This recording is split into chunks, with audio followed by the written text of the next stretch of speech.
Hello, everybody. If you can hear me, that's great. We'll be just starting in just a minute, and we'll get going.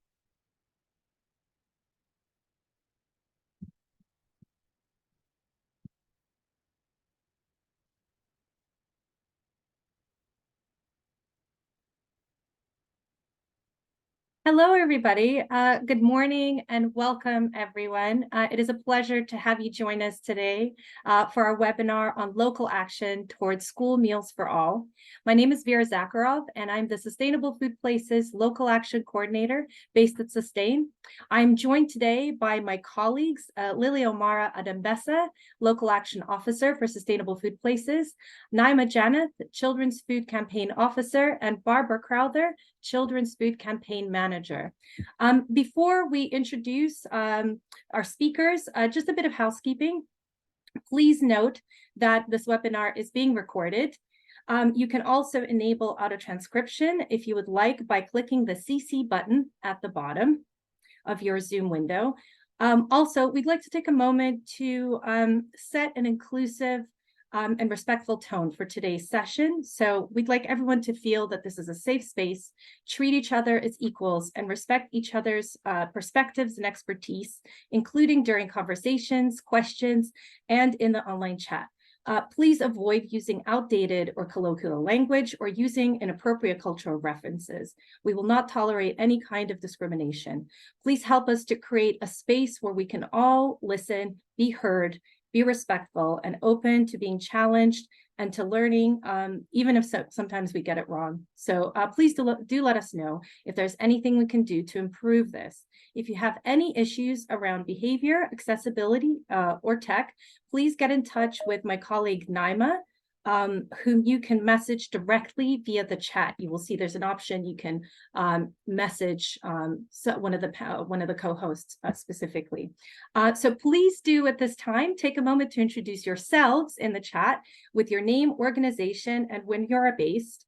Without further ado, I will pass on to Barbara to introduce the panel. Thank you. Good morning, everyone, and welcome to this webinar. Really pleased we had well over 150 people registered for this webinar, so really excited to see you all. My name is Barbara Crowther. I'm the campaign manager for the Children's Food Campaign.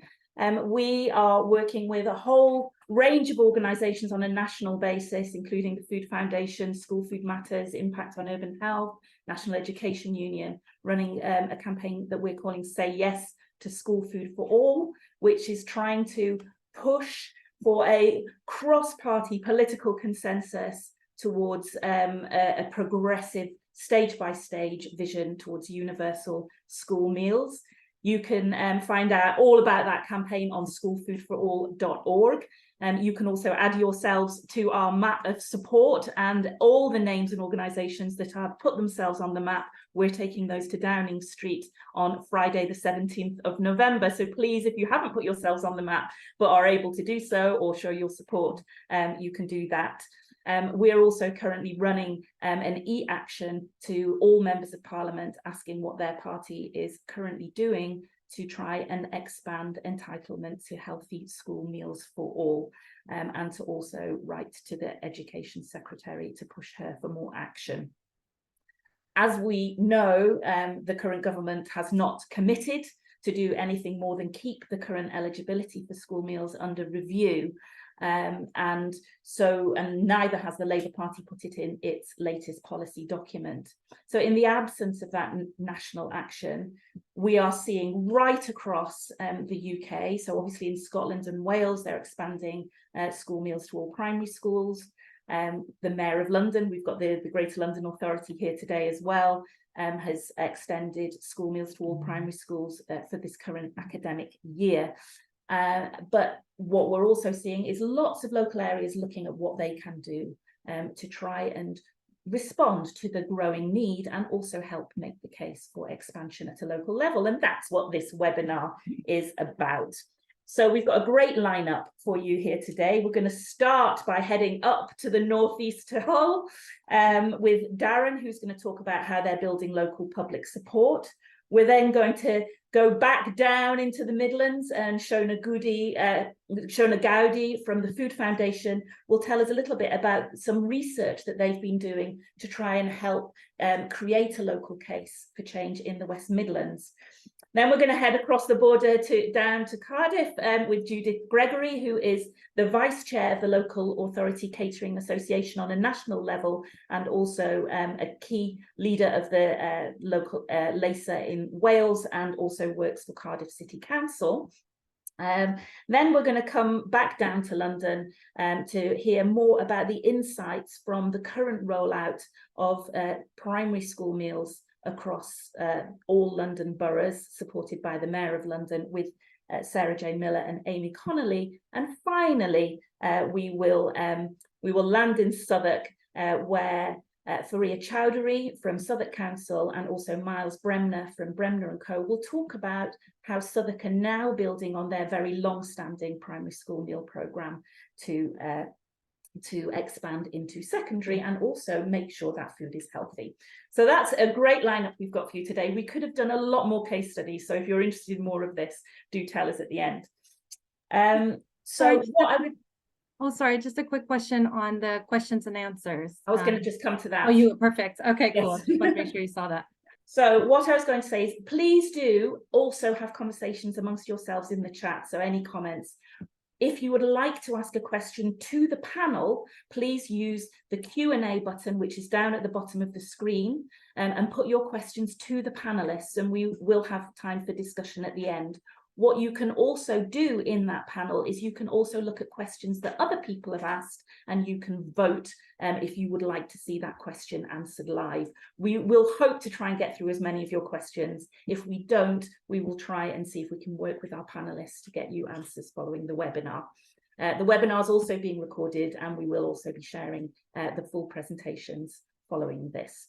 So with no further ado, I'd like to invite Darren Squires from the Whole Food Partnership to share with us what they've been doing to help build local public support for change in the area. Darren. Hi there, I'm Darren. I'm the Veg Campaigns Officer for the Whole Food Partnership. And what I'm going to talk about is the work we've been doing with youth provision in the city to build up a local campaign. And this was inspired by the Children's Food Campaign Summit that we had in Leeds in May, when I realised that really we need to start doing some work to enable young people to actually take charge of their own campaigns, because I thought we were a little bit underrepresented, shall I say. I'm not going to go into my work methods, but if you know anything about co-production, that is kind of a similar way to the way that I work. And I also have a background in youth arts and media, which proved extremely useful for what we actually did. This is the Hessel Road Network. This is a voluntary sector youth provision, which means they can work with under 13s. And here I am with the group that I worked with. They already wanted to do something around food justice before I spoke to them, and they jumped at the chance to have me going in and giving them some practical support, but also have a concrete campaign that they could get behind, and one that they could understand, because these are 10, 11, 12-year-olds. So we did lots of work experimenting and trying out different formats of media to see how they would like to communicate. They decided what they actually wanted to do was a social media campaign. So we worked on design and we worked on creating a slogan. And I'm facilitating everything that you see here. Can I have the next slide, please? Is the children's work. These are 9, 10, 11-year-olds. And they created the slogan, they created the copy that went with it, they created all of the graphics, and they created all of the layout. And on the left, you can see those social media posts going out. There's one for Facebook, and I think there's one for Twitter/X. Could I have the next slide, please? Now, when you're campaigning with very young people, you've got to be aware of the fact that we don't want to be putting words into their mouth, and we don't want to be overriding their opinions with our opinions, but they do have limited cognitive development and they have limited experience.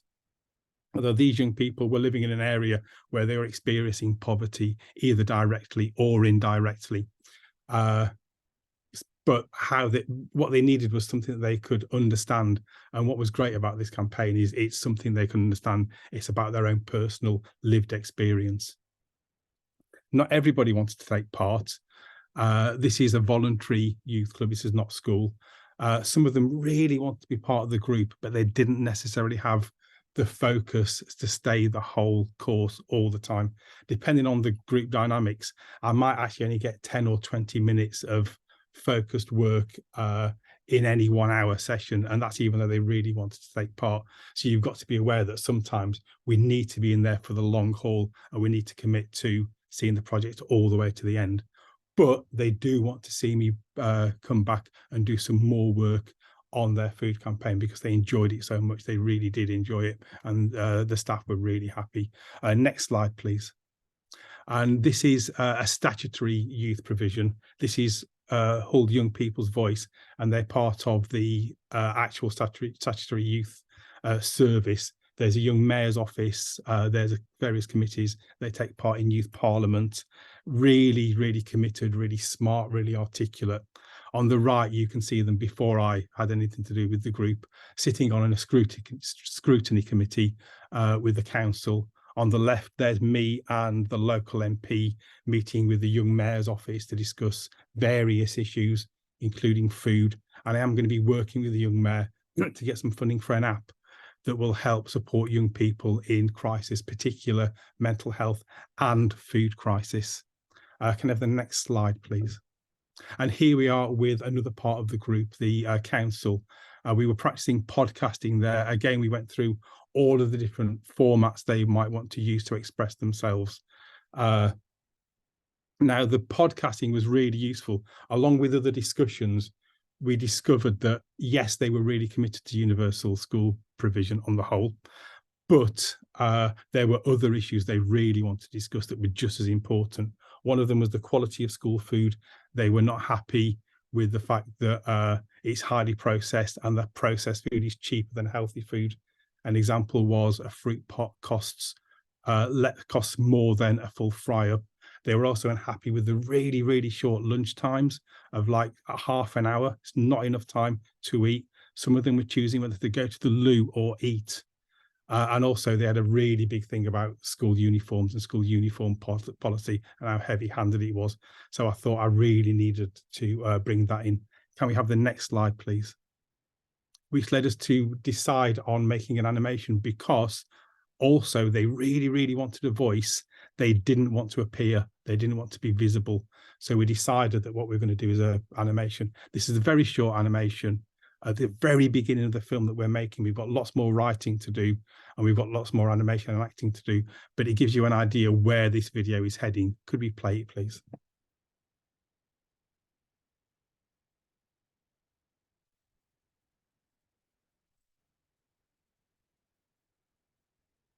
I don't think I'm getting any sound. Yeah, Lily, we need to enable the sound.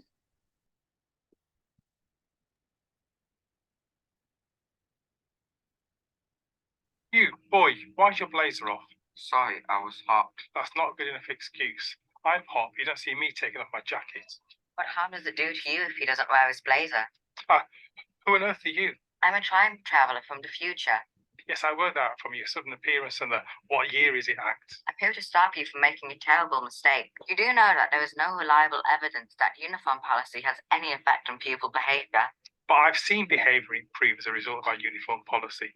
Just uniform? You have no other discipline? Oh yeah, you should see what happens if someone loses their pen. Look, anyway, like this discussion, uniform policy is at best a distraction from what is important. And can I ask what that is? I don't know. Can you? Oh, may I ask? Yes, you may. What if I told you there is something you can do that does benefit students, that helps them learn, improves behaviour and improves life's chances, and it doesn't require you to spend registration period measuring hemlines? I'm talking about food. It's essential to our life and well-being. You are responsible for feeding all the students in school. It needs to be more than an afterthought. Next slide, please, or final slide. If you can see it, I know it's not appeared. So I just want to say that our next steps are to finish off that video, but we do need to be aware of the fact that some groups will not want to take part in these campaigns. But when they do, they really do get on board. And we as a group need to be prepared to spend the time that is needed to produce that quality of work out of the young people. And that is me finished. Thank you very much. Thank you so much, Darren. And I think it's really important that we know that not all local authorities can afford to fund the expansion of free school meals to more children. I know a lot of you are looking at that, but there are still many other things that we can do. And I think this process of co-creation of local assets and starting to work with young and involving young people is so important, and one thing that I think many areas might be interested to explore further. So we're going to move on now to invite Shona Gowdy from the Food Foundation, who's been a real key leader in our the School Food Review Group, which is calling on the government to look at all sorts of issues of quality funding and access of school meals, not just eligibility, but also led the Feed the Future campaign to expand eligibility as well. And so we've built a case called Superpowers of School Food across that group. And the Food Foundation have been also looking at the West Midlands and how we can build more localised versions of that. So welcome, Shona. Really looking forward to hearing your insights. Thanks, Barbara. So as Barbara just said, we've been doing a lot of campaigning at a national government level, trying to get expansion of free school meals through the Feed the Future campaign with lots of other partners. And more recently, we've been thinking about what can we do at a local level to support the increasing level of support interest we're seeing from different local areas in trying to do more on free school meals. And so we've started by doing some work in the West Midlands. So this came about because we've been working very closely with Birmingham City Council for several years now on a few different projects, most recently helping them to develop a food strategy for the city. And through that, we've kind of built relationships with various people working on food in Birmingham. And one of the particular people that we've met through that has been a catering manager at a school in Birmingham who's been really advocating for free school meal expansion for quite a while now, just because of the level of need that he's seeing in the school that he works in, and he really wants to do more on that. And so we were really thinking about how could we support and how could we help with trying to get that action on a local level.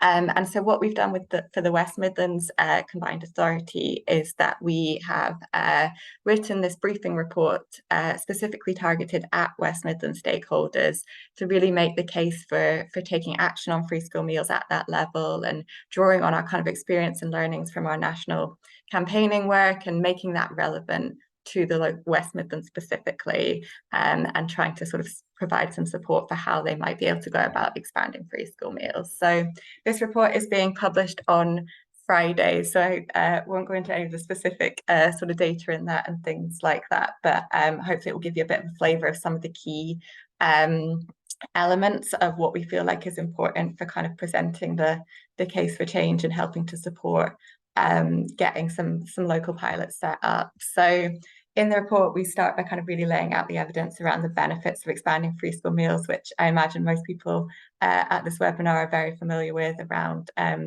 helping to ensure that children aren't going hungry, the health benefits of free school meals, the educational attainment, return on investment, all of those kind of things, and really just making the case for those benefits. Is it possible to move the slide on as well? Thank you.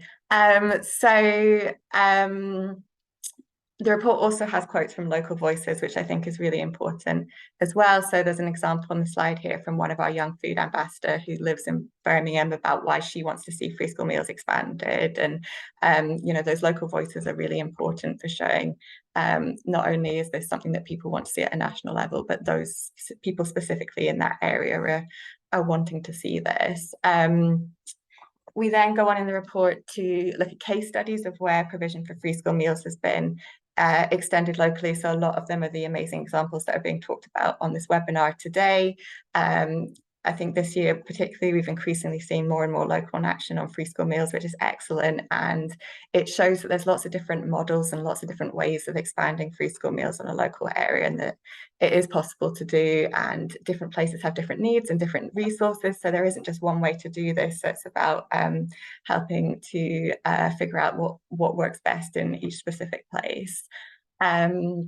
And then we also provide some new data that is specific to the West Midlands Combined Authority about the level of need in that area. So there's a fairly widely quoted stat that CPAG have produced about 900,000 children in England are living in poverty but missing out on free school meals. And so we've worked with them to look at how many children could actually be helped by the West Midlands Combined Authority taking action to expand free school meals themselves, and how many of those children could be reached. And actually quite a big proportion of those could really be helped. And so it can make a huge benefit to lots of children. We've also done costing estimates around how much it would actually cost to expand free school meals, first to those on universal credit, but also to those everyone in primary school in the way that London have done, and all those in secondary as well, to try and give an indication of the kind of resource that would be needed to take this forward. So the idea is that all the evidence in this report provides this helpful resource for the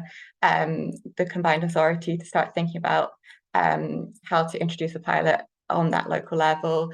And we're going to continue to engage with them on that going forward, and working with the school that I mentioned to see if there's any more we can do to support with kind of getting that pilot set up off the back of putting that report out. Could you move the slide on, please, Lily? Thanks. So we're really encouraging them and also lots of local areas to try and do these pilots where that's possible. It's great that all these initiatives are popping up, but obviously ideally we want to see fair access across the whole country for all children, getting that equal opportunity and having fair access to free school meals. And so we're also really asking local areas to advocate on that national level to get free school meals expanded. And as Barbara said, we also recognise that not everywhere has the resources at the moment to do local pilots, but adding that voice to that campaign is really important and really helpful as well. So as I said, that report will be coming out on Friday, but if that sounds like the kind of thing that you think might be useful for you to have it with the sort of any engagement work that you're doing on a local level around trying to get free school meal pilots rolled out or get support for them, then we're really interested in supporting in any way that we can. So please do get in touch if there's anything we can do to help with providing that kind of information in your area. Thanks. Thanks so much, Shona, for that insight. I don't know about anybody else, but I'm like really eager now to see what that West Midlands report looks like. But hopefully the approach that you've taken to looking at how that case can be built at a local level could also potentially provide a template either for local areas to pick up some of that methodology, or even talk to you about building cases like that for other regions. And good to hear.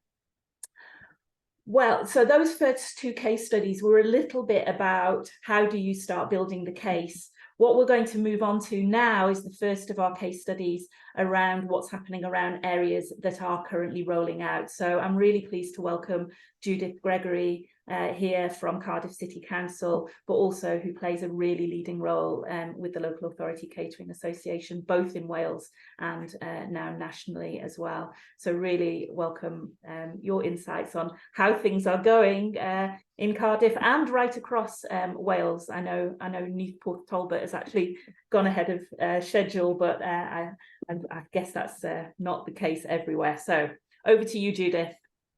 Okay, good morning everyone, and thank you for the invite to present today. As Barbara has just indicated, I am here today wearing two hats effectively. I head up the school meal service for Cardiff Council. I'm a former chair of the LASA Wales region, and now from September this year I am vice chair of National LASA. So could I have the first slide please, and move on to the next one. Thank you. So just before I give some details in terms of the rollout of universal primary free school meals in Wales, I thought it would be useful just to give a very brief overview of the landscape in Wales, which is different from obviously the landscape in England in terms of school meal provision. So we have 22 local authorities in Wales, with 20 of those local authorities providing their own school meal service. The other two local authorities engage contract caterers for their school meal provision. Within the 20 that are actually providing their own school meal service, some of them will have individual secondary schools who will either use contract caterers or employ their own in-house catering staff. We have a total of 1,480 schools in Wales, and we do not have any academy schools. Wales has a devolved government with responsibility for education and health, amongst others. We have our own healthy eating in schools regulations, which are due for review, and the process has now started. And that review is going through as part of the Healthy Weight, Healthy Wales strategy. We have a Welsh Government funded free breakfast scheme, which is available for primary schools. It's not a compulsory scheme. Schools are able to opt into it if they so wish. And we also have the Welsh Government's Food and Fun programme, of which I have a personal interest, as we developed it in Cardiff with colleagues in 2015. We piloted it with 4 other local authorities in 2016, and it was then adopted by Welsh Government in 2017 and rolled out to all local authorities across Wales.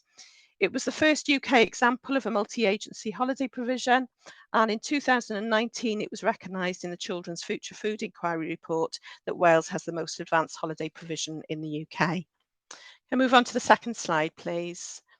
So in terms of the universal primary free school meal provision, in December 21, Labour and Plaid Cymru made a commitment to provide the universal free school meals to all primary age pupils in Wales. This was a shared ambition with that no child should go hungry, and is seen as a transformational intervention in terms of child poverty, supporting education attainment, child nutrition, local food production and distribution, and therefore benefiting local economies. It's a 2-year programme starting in September 22 to be completed by September 24. All local authorities have received capital funding to provide the kitchen infrastructure, and we also have a unit meal rate based at £2.90. Now, a key aspect of the programme has been an emphasis on locally sourced food, and Welsh Government are encouraging councils to maximise the amount of Welsh produced food on school plates by working very closely with Welsh manufacturers and producers.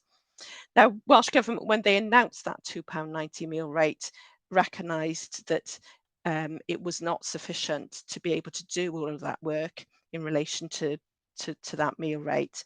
So they are now, there was a review immediately announced, which was back in June 22. And the intention was to complete that review by the autumn term 23. However, we obviously are in the autumn term at the moment, and there's been no update, and most local authorities now are having to subsidise their primary free school meals. However, some of you may have seen the news that came out late yesterday from Welsh Government that they are now required to make some saving changes to the education budget, which will have an impact on the universal provision. So maybe we can pick that up in the questions and answers afterwards. Then move on to the next slide, please. So Welsh Government expectations are as detailed on the screen there. So September 22, rollout to reception children, April 23, year 1 and 2, September 23, year 3 and 4, and then year 5 and 6 in April 24. So far, all local authorities have rolled out up to year 3. Some have completed for more years, and some have completed the whole rollout. Now, it's important to understand that the speed of the rollout is very much dependent on the starting position for local authorities. For some, over the previous years, there's been substantial investment in kitchens. For others, some kitchens, have still got the old-fashioned sterilisers and glass extraction canopies. And for example, in Cardiff, we have listed buildings and inner city schools with very limited space for both inside and outside for any expansion. In terms of the challenges, the staffing is well documented across the UK in terms of being an issue. And for example, in Cardiff, we are competing with other hospitality businesses in the city for staff. In terms of equipment, with the universal rollout, it's important to recognise that obviously there's 22 other local authorities all competing for the same type of equipment and making those demands on manufacturers. And when you combine that with coming to the end of Brexit and obviously the Ukraine crisis as we started this rollout, you can get the picture of what the challenges that we are experiencing. In terms of Infrastructure, I think I've been saying since the start of this rollout, if it was only as easy as buying a couple of ovens and plugging them in, but reality is that means we've got to upgrade extraction systems to cope with the larger ovens. We've got to add in water supply, drainage for the said ovens, and often the discovery of asbestos comes into the mix as well. And of course, all of this work has now got to be done whilst continuing to provide a hot meal service for pupils, because the volume of work means that this work cannot now be restricted to holiday times. And if you think about it, it's not just one school we're doing this for. For example, in Cardiff, I've got 103 primary schools that I need to work this through. The other challenge that we are seeing is special diets. Obviously, the rollout of a universal provision means there's an increase, a substantial increase in the requests for special diets. And that is very much a specialist area to be able to formulate those special diets for the children that need it. And just for example, in Cardiff, we are going to be employing a full-time dietitian to be able to support us with that. So I think I've covered the key points there. Just a final slide in terms of that's an example of us having to upgrade the kitchens to cope with the extra capacity. This is taken in a primary school that has got in excess of 700 pupils. Thank you. Thank you so much, Judith. And I think it's really interesting the number of logistical challenges that need to be factored into these processes. And I know our next speakers from the GLA are probably going to pick up on some of those points as well. But also just the incredible effort that has happened right across Wales, and then potentially some of those side benefits that, the need to put a focus on special diets. We should be focusing on special diets within local school provision. Already every school has those issues to manage. So yeah, I think it's really, really interesting that link between making sure we get the capex, the logistics, looking at culturally appropriate special diet foods, as well as the kind of the funding rates. I noticed that you say your funding rate is £2.90 compared to the national government in England's funding rate for free school meals, which is £2.53. So I think all of those issues, so kind of looking at, are there ways to kind of add value to what's happening locally through looking at some of those preparedness issues, I think is really interesting. So if anybody's got questions for Judith about the Wales or Cardiff, please do put them in the Q&A. Really interested to have those brought up in the discussion. And we will keep on moving, and we're going to come down to London next and invite Amy Connolly and Sarah Jane Miller from the Greater London Authority, who are part of the team who've been working with the Mayor to support the logistical rollout of the support right across London. So you're very welcome. I know how busy you are, so really grateful that you've joined us today. So pass to Amy. Thank you, Barbara. Hi, everyone. Thanks for having us here today. So I'm Amy. I work in the Mayor's Universal Free School Meals Programme team. I'm our policy communications lead. And then Sarah Jane, do you want to introduce yourself quickly? Yeah, sure. I'm Sarah Jane Miller, and I lead the monitoring and evaluation strand as part of the policy and strategy team. Thank you. So many of you may be aware that the Mayor of London has rolled out universal free school meals to all primary school children in state-funded primary schools for this academic year. So we're going to talk you through a bit of the details around the intervention to set the scene first, and then we'll talk about some of our insights work and the role of local authorities, both throughout our policy development and our policy implementation phase. Can we go to the next slide, please?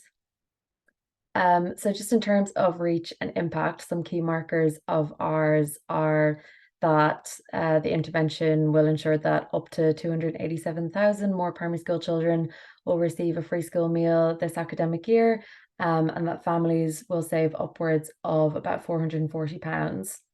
And this is emergency funding that is for this year as a cost of living intervention, And that's because of increased business rates revenue that London saw following the pandemic.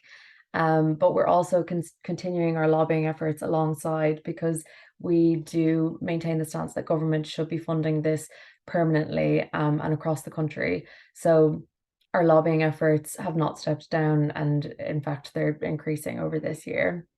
Can we go on to the next slide, please? So we have a lot of detail in some of these slides, but we will be able to share some of these after. But I just wanted to give a bit of an overview of how the funding allocations actually work. So to summarize this, we are providing the funding to the local authorities, and then they pass it on to their schools. And in some cases, the local authorities actually hold the catering contracts for all of their schools themselves.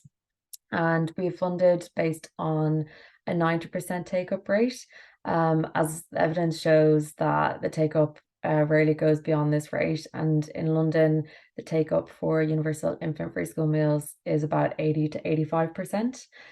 So there is a bit of headroom there within our funding. The price per meal is £2.65.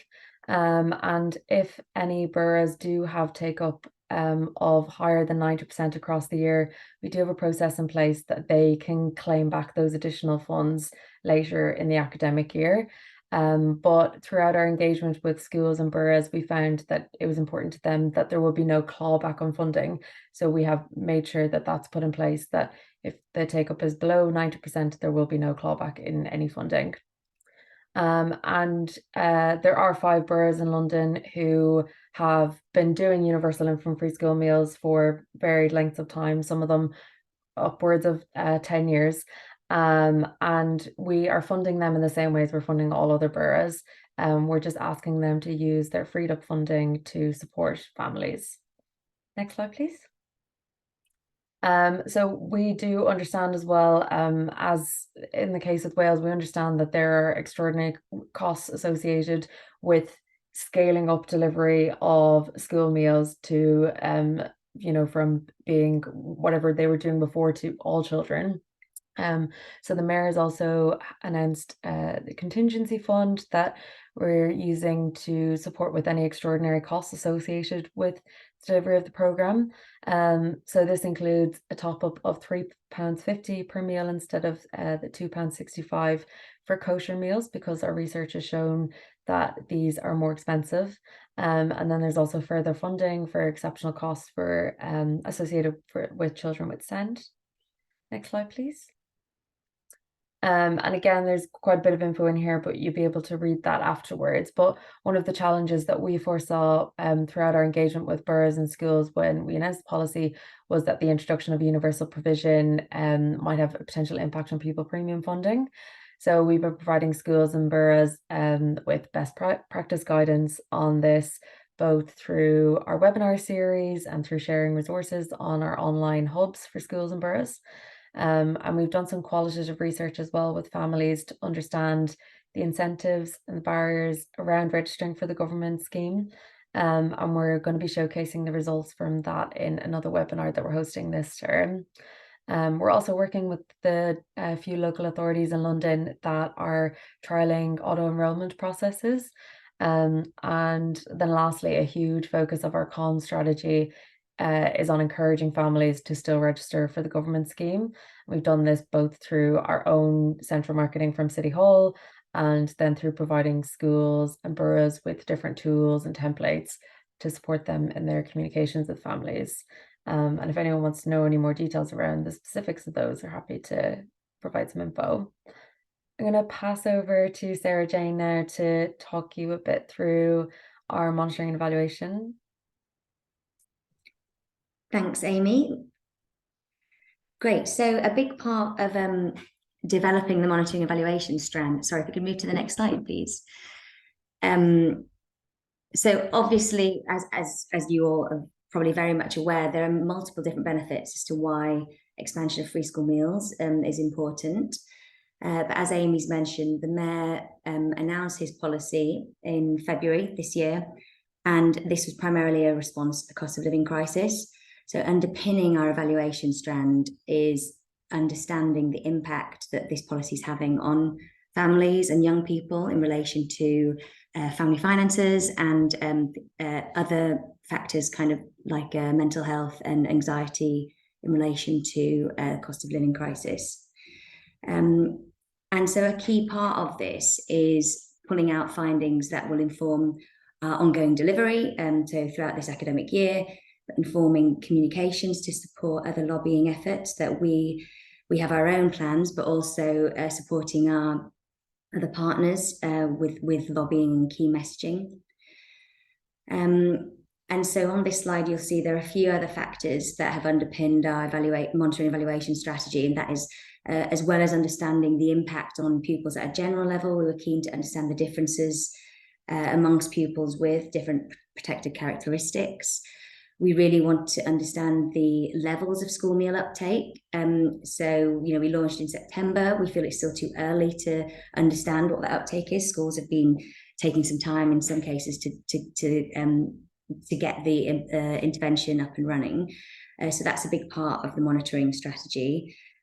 And also helping inform any other plans and kind of costings for the future of the scheme. It's still not certain what will happen after this year. So a huge part of the evaluation plans is to demonstrate impact to support case making for a future scheme. So just moving on to the next slide. So the GLA, if you could click through, thanks, just once. So the GLA has played from the outset largely a convening role initially, working with key partners to develop an evaluation strategy. And we are now working with Impact and Urban Health and Education Endowment Foundation. And just one more click, please. And they are together, between the three of us, we're working with multiple different delivery partners who are leading on various strands within the evaluation. And if you move to the next slide. So this here summarizes a snapshot of what the evaluation strategy looks like. It is a complex piece of work, and we initially started in April scoping out what this could look like.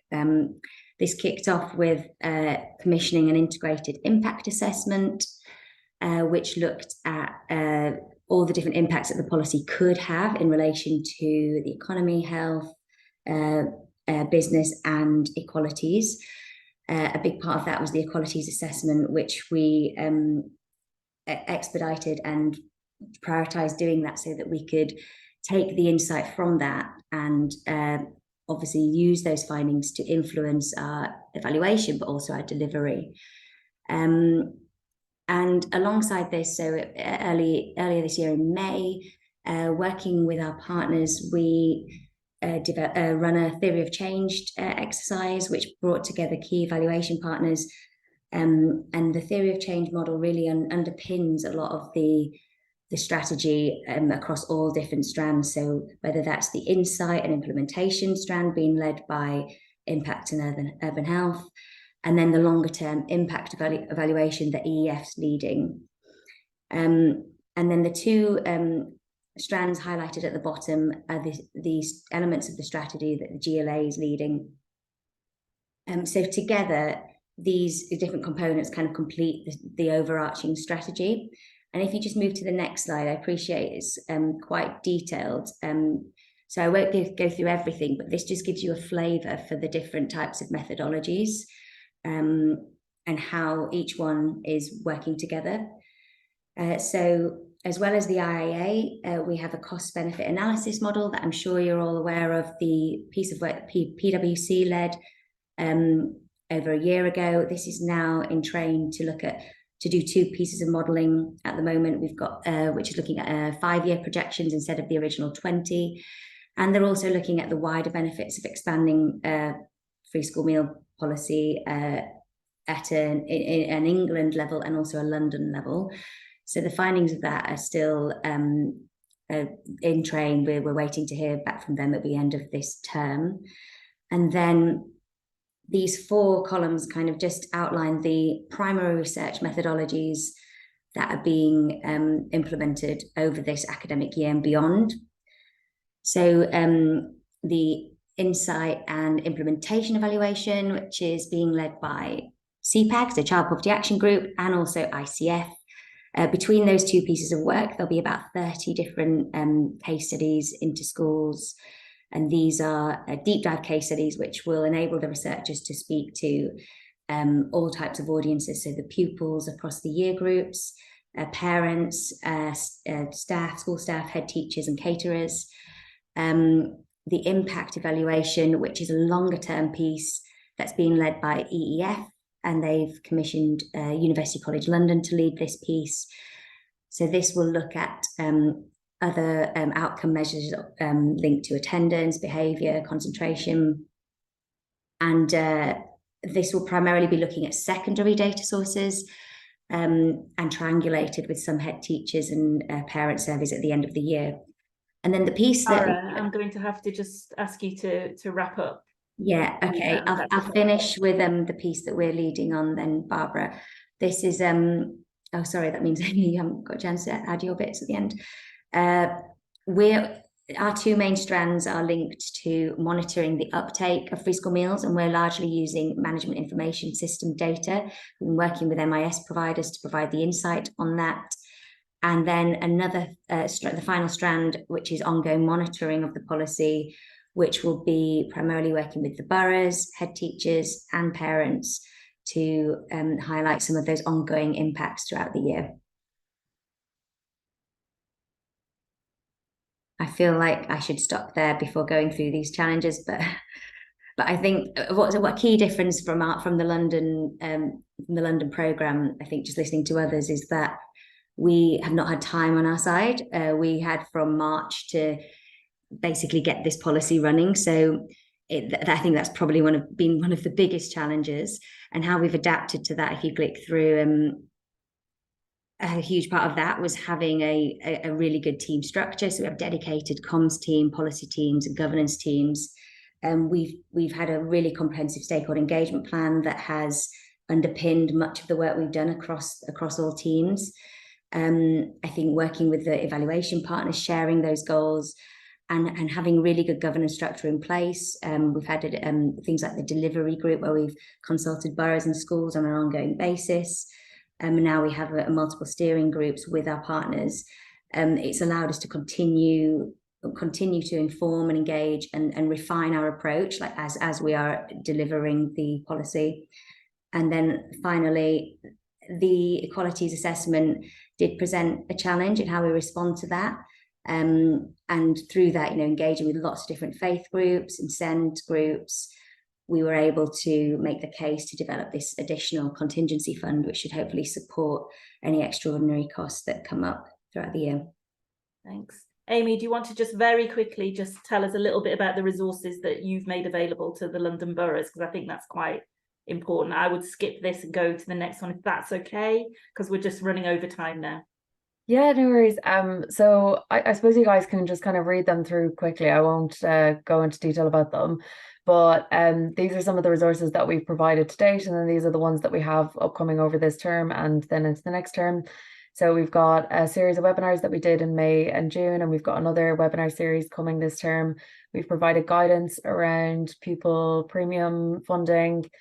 We've got a whole range of templates for comms, both from local authorities to schools and then from schools to families.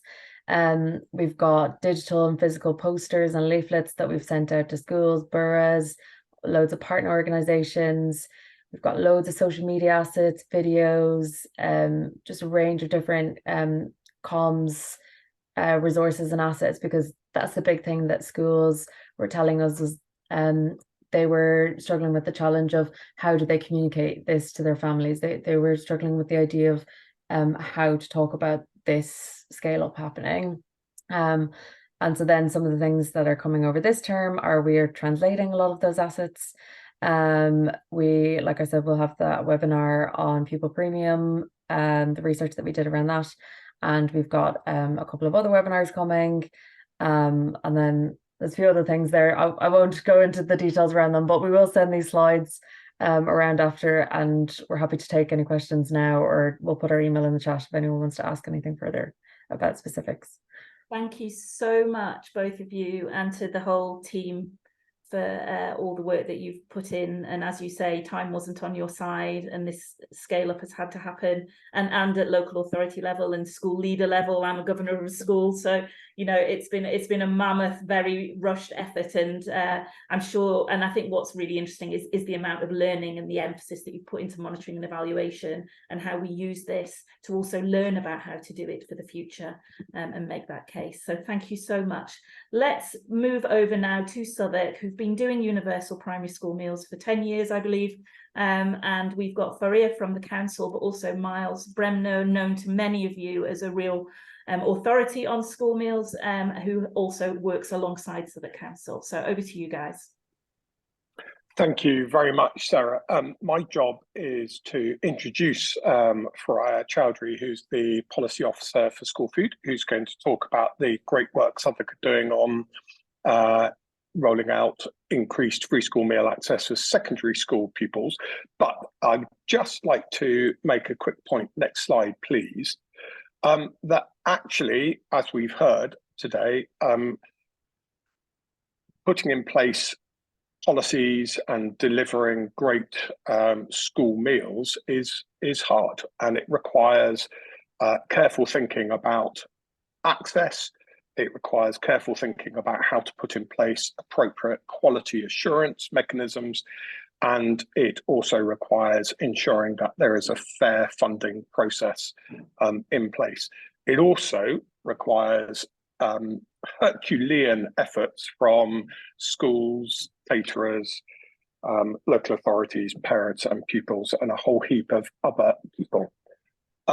Impact on Urban Health and Southwark Council have embarked on a 4-year programme of school food improvement to support a continual cycle to really ensure that what all children in Southwark are able to eat is as great as it can be, so that they can realise all the benefits. And this slide sort of lays out this continual journey, showing that Southwark is not just investing in providing funding, it's also supporting in ensuring there's an appropriate quality assurance framework, and support and training and guidance for schools, caterers, and other people involved. So I just wanted to do that sort of framing, that you know it's hard, but there are incredible people working together to do incredible things. So Faria, over to you. Thank you, Miles, for the excellent introduction to our Southwark School Meals Transformation Programme, and thanks colleagues for a great segue into what we're doing with the Mayor of London Uplift. Next slide, please, Lily. What we're doing with the Mayor of London Uplift is, as Barbara has mentioned, Southwark have offered universal free school meals offer to primary schools since 2013. So we are using the funding to provide universal credit free school meals to secondary schools. This has been a huge process since February. Some of you will know my colleague Gillian Boundy, who was leading this programme before I joined very recently. So just to go through some of these points, I'll let you read these in detail in your own time. All Southwark secondary schools will be offered a grant to provide school lunch for pupils who are in receipt of universal credit or are no recourse to public fund pupils. And this is essentially anyone who isn't already eligible for benefits related to free school meals. We are working with the schools to develop the application forms, the letters to parents. The point that I haven't mentioned on this slide is we are providing capital infrastructure for schools who have identified a need for new kitchen equipment. So we are working with another consultant who has carried out an audit of all of the schools to find out if any schools require capital infrastructure. And those 6 are in the process of having that infrastructure developed within their kitchens. And this is a 1-year pilot in the first instance, as per the GLA funding, and it includes sixth form, year 12 and 13. We are funding this at £2.90 per meal. This doesn't apply to the existing benefits related to free school meals. Next slide, please. So we have some grant conditions that we applied to our universal free school meals, which we introduced in 2022.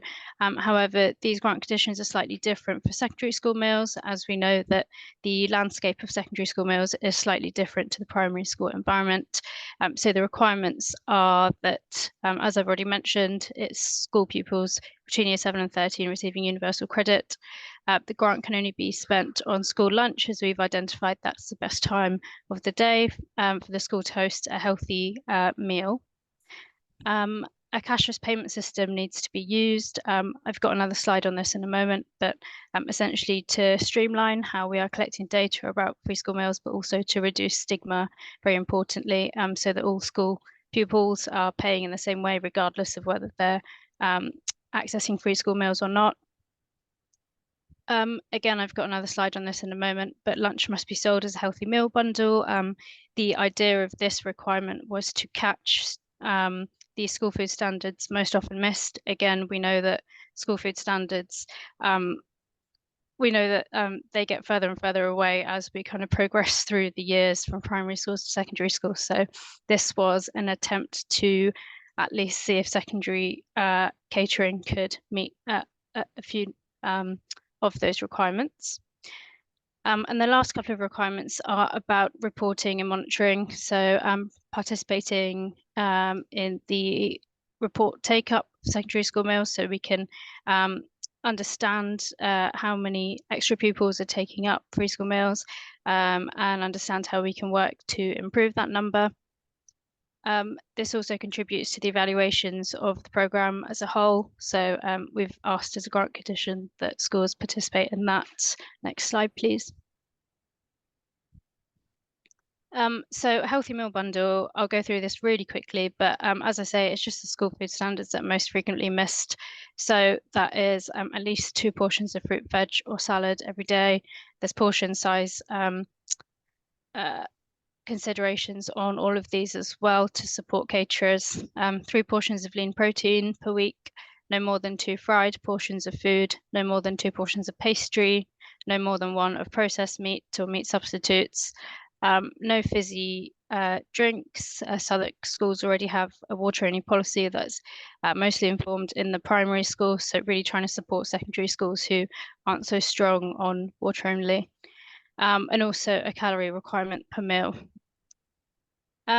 A really important point, which I think lots of people have raised in terms of the pupil voice, and really encouraging consultation between school pupils and school caterers to actually develop menus that fit school pupils' needs. GLA colleagues and others on the school have highlighted the importance of that pupil voice. So that's something we're really trying to stress to schools. Next slide, please. And this is just a slide showing some great lunches in Southwark that we've seen on some of our visits. And just the last slide, please. And just some more information about cashless payment systems. So we have had a test team at one of our schools, Arc Woolworth Academy, who've kind of done a run of using cashless payment systems for us. So I'll let you read this in your own time, but just making sure that we use cashless payment systems as a way to sort of catch students who might fall through the net. And we have provided some financial background to secondary schools as well in terms of reimbursement, as well as grant conditions and a contract addendum for their caterers. So we're just trying to do what we can to support schools to kick off. Final point from me is that we aren't offering a universal offer to secondary schools. Some of our neighbouring boroughs are. We commend them for their bravery. However, we are sort of asking our schools to take a phased approach to launching. At the moment, my focus is seeing which schools are ready to launch in the next couple of months, as we've got a half term coming up. So working really closely with our secondary schools to kick that off. And Miles and I are happy to take any questions about anything that we've spoken about today. Thank you.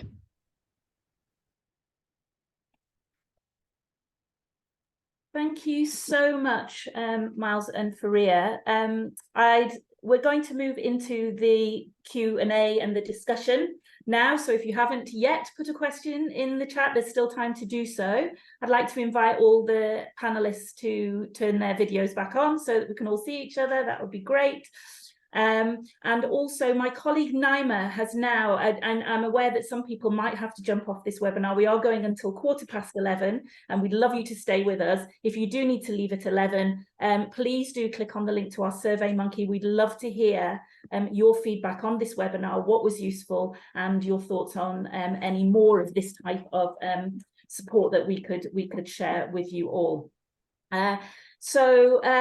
There's been quite a lively debate, and particularly we've had some questions about the funding rates.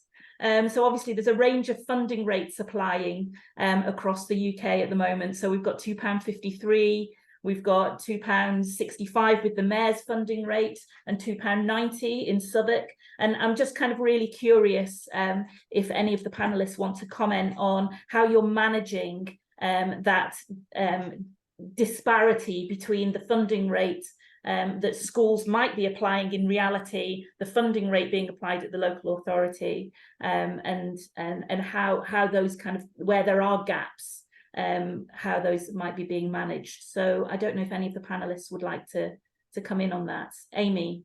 I'm happy to come in from the London perspective. So we funded based on pupil numbers from the 2022 census data, which allowed us to give more funding to boroughs because we saw that the numbers fell in 2023 as unfortunately more children are living in poverty, so more children are eligible for the government scheme. So we used the 2022 census data, which has given a bit of a headroom to boroughs as well. And then, like I said, we're funding on the 90% take-up rate, which in the first year of an intervention like this, take-up is unlikely to reach that point in most schools. And we see across London that take-up is on average about 80 to 85% for universal provision at Key Stage 1. So that headroom is allowing schools to have a buffer for any kind of capital costs or any associated costs. And then for anything additional beyond that, that's where we have the contingency fund. So we have regular meetings with all of our boroughs. Each borough has a relationship manager within our team, and they raise any issues that are going on within schools so we can address them as soon as they come in.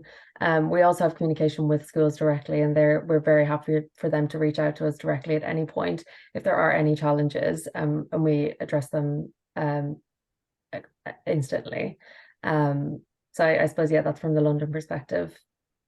Can I just add 2 quick points as well? Thanks, Amy, covering the majority of that. We found through engaging the boroughs that the rate is mixed. Some are offering, like Southwark, £2.90, some are offering £2.40. And so whilst we're administering the funding on a 50% 2020 to the boroughs, they're also choosing how they administer the funding to their schools. So in some cases, they will see what the uptake rate is like and then, respond to that accordingly. So it's a watching brief for us as well over the year. And as Amy said, we're continuing to engage with our borough relationships.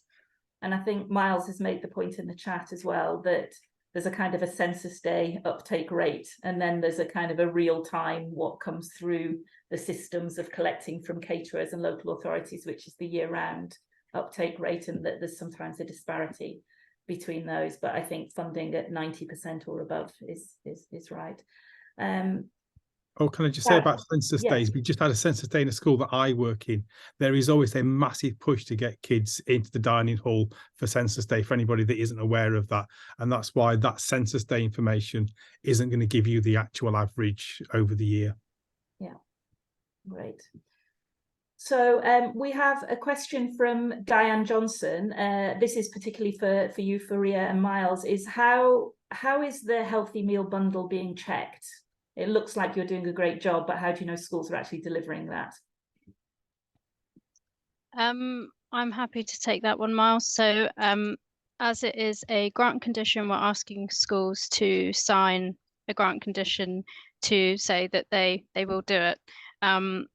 We will be enforcing this through kind of visits, through checking in with the schools throughout the year, also stipulating about the grants. So the £2.90 is only available to schools who are delivering a healthy meal bundle. So the kind of funding rate depends on them delivering on that. We do recognise that schools are in different places with their catering providers. In Southwark, we don't benefit from a kind of centralised catering model, which means that all of our secondary schools pretty much have different catering contracts with different caterers, which makes it really messy and confusing. So we recognise that they work differently with different caterers who provide different offers. So we are proactively working with schools to for them to offer free healthy meal bundles. But yeah, we recognise that as an iterative process, but ultimately it is a grant condition which they're signing their lives away through. So yeah. Faria, there's an associated question with this from Alexandra, which is how you know which are the school food how do we know which are the school food standards most frequently missed when they're not being monitored? So Miles, I don't know if that's something you can come in on, or Faria. Yeah, just very quickly to add also that the Southwark have introduced quality assurance questions as part of the environmental health officer visits. So every school needs to have environmental health officer visits, and that team are asking the school questions around school food standard compliance, which is a great way of then identifying in school kitchens that support. I'm afraid I need to go, but it's been a pleasure to be part of the panel, and I think hearing the incredible stories has been really empowering today. And carry on, school food is a great thing, as we all know. Thank you, Miles. Judith, one perhaps for you. David Cairns is asking whether there could be more information and resources shared between the home nations of the UK, and talking about how Alexandra Rose is coming to Glasgow, but also the work that's going on across Scotland. We did think about inviting Scotland. We didn't have room for all the areas that we could have included. But Judith, I don't know if there's anything you want to say about how there could be exchange between the home nations.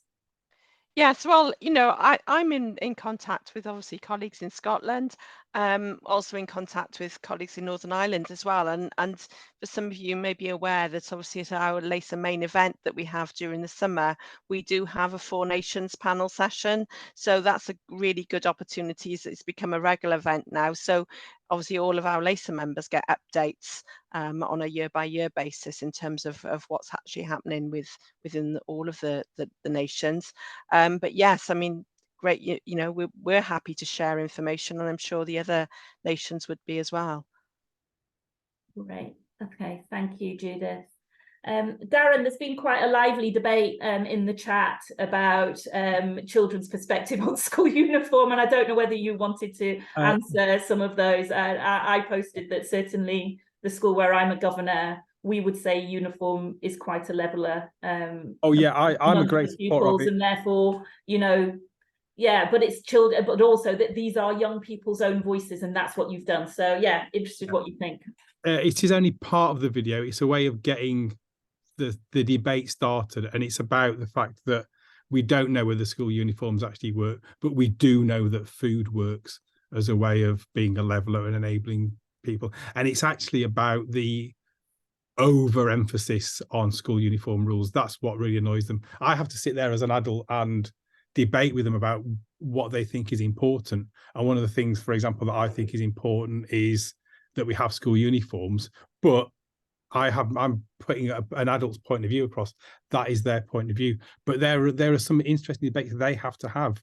For example, they don't want short lunches, but when you ask them about whether we should put an extra half an hour on the end of the day, they're not that happy about that either. So the whole point of creating that debate with the young people before it's made a video is they've got to make choices about what they think is important in their life and to campaign about. But they're going to love that they've got their voices heard, because these are members of Pupil Voice and they haven't been heard about any of this stuff. And if that's going to stir a debate, imagine what it's like when they start to criticise the quality of the food and the length of the school lunches as well in the rest of the video. Great, thank you, Darren. And I wonder, there's a comment about how how you make sure that the school dining experience doesn't get compromised in this. And obviously we've touched a little bit on quality of food. Obviously, Southwark, you've been doing this for a while. I don't know if there's insights from across London or from Cardiff around advice that has been given to make sure the school dining experience isn't compromised when you're having to feed a lot more children. So we've reflected this certainly within our secondary school audit. So some schools identified that they don't have the space and the appropriate dining experience to accommodate for the uplift in extra free school meals eligible students. So I think one of our schools has asked for capital to extend their dining room. So that's one way we have tried to accommodate for improving the dining experience with extra schools. We do also, and this kind of links to a previous question, but from this term we are doing primary school visits, so checking out the school food environment in our primary schools, particularly those who are less responsive to our mandatory school meals reporting form, and also just generally aren't as engaged as a priority. But the idea is to get through to the majority of primary schools within the next kind of year and a half. And we are also planning secondary school visits so that we can actually look at the school food environment in more detail. We had a workshop with some of our secondary school chefs the other day, and what was quite enlightening was that it's difficult to read actually from a menu which standards are being met and actually how children are receiving that food and whether it's something that they find appealing or not. So I think the best way to understand that is actually sitting in a canteen and seeing what's happening and who's eating the food and who isn't. So we're trying to really embed this into what we do in our school food project team. Yeah, and I think we're all very aware that there can sometimes be a mismatch between what's in a menu, what appears in the canteen on the actual day that is served, and then what actually ends up on children's plates. It can not always look quite the same. And so you see the plate, and the plate at the end of, the plate that the child is carrying doesn't look at all healthy at the end of the day. So I think that kind of process of trying to kind of bring these kind of quality, encouraging children to try, but also making sure what is on the menu is being served. Judith, you wanted to come in, and then Darren quickly, and then we might have to wrap up. Yeah, I was just going to mention, obviously, across Wales in secondary schools, and similar to as Darren mentioned earlier, that the length of the school lunchtime is a real challenge. That's something that's out of our control. That's something that is managed by the schools. So I think it goes back to, getting everybody on board in terms of a whole school approach and working together. And, that's what we regularly try to do, but it's not always successful. Within primary schools, obviously, with the rollout of the universal provision, the capital funding that was provided by Welsh Government included an element for additional dining units. So we've been able to provide those for the schools. However, again, it's limited amount of space that the schools have in order to accommodate that dining furniture. So, for some of our larger schools now, in larger primary schools, we've got up to 4 meal sit-ins to get the pupils through at lunchtime. And those meal sit-ins are starting from 11:30 in the morning and will go on until 1:30, 1:45 in the afternoon. So if you think of some of those children, that some of them are having lunch early and then some are not getting it until much later in the afternoon. Okay, thanks, Judith. Darren.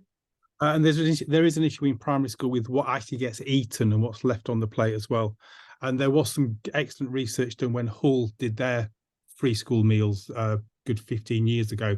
And I'm trying to recreate some of that as well in a research thing that I'm doing in school. But there is a good methodology. It basically involves weighing all the plates before you start engaging the free school meals, and then weighing them at the end, and also looking at what is eaten.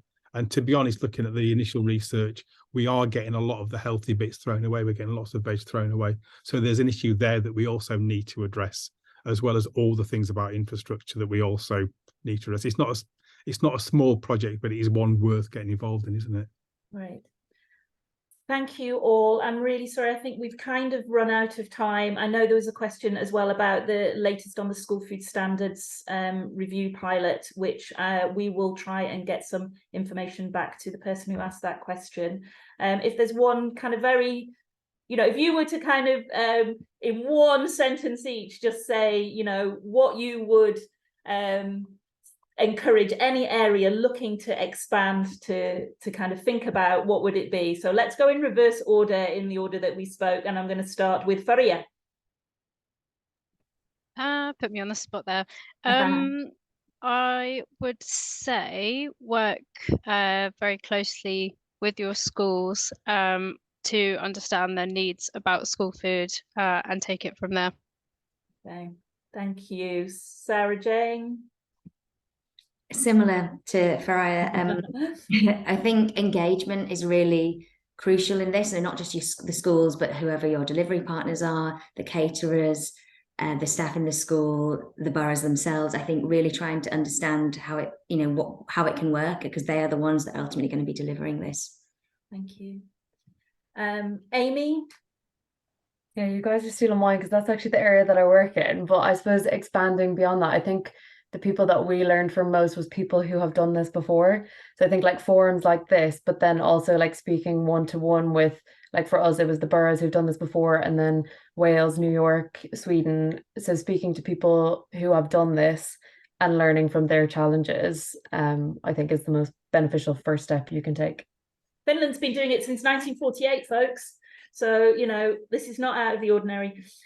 Please do click on the Survey Monkey if you're leaving now. Shona, come to you.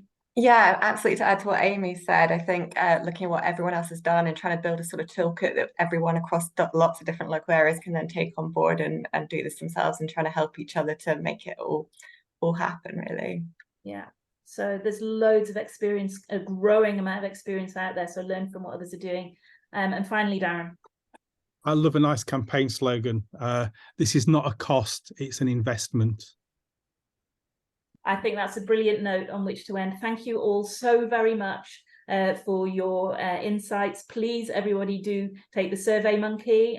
Thank you to everybody who's attended, who's commented in the chat. I hope you found this useful. Please tell us if you'd like us to do more of these. I'm going to just pass to Vera to close now. Thank you. Thank you so much, Barbara. And thank you to all the speakers. It was just brilliant, really inspiring. And as someone said in the chat, empowering. I think Miles said that.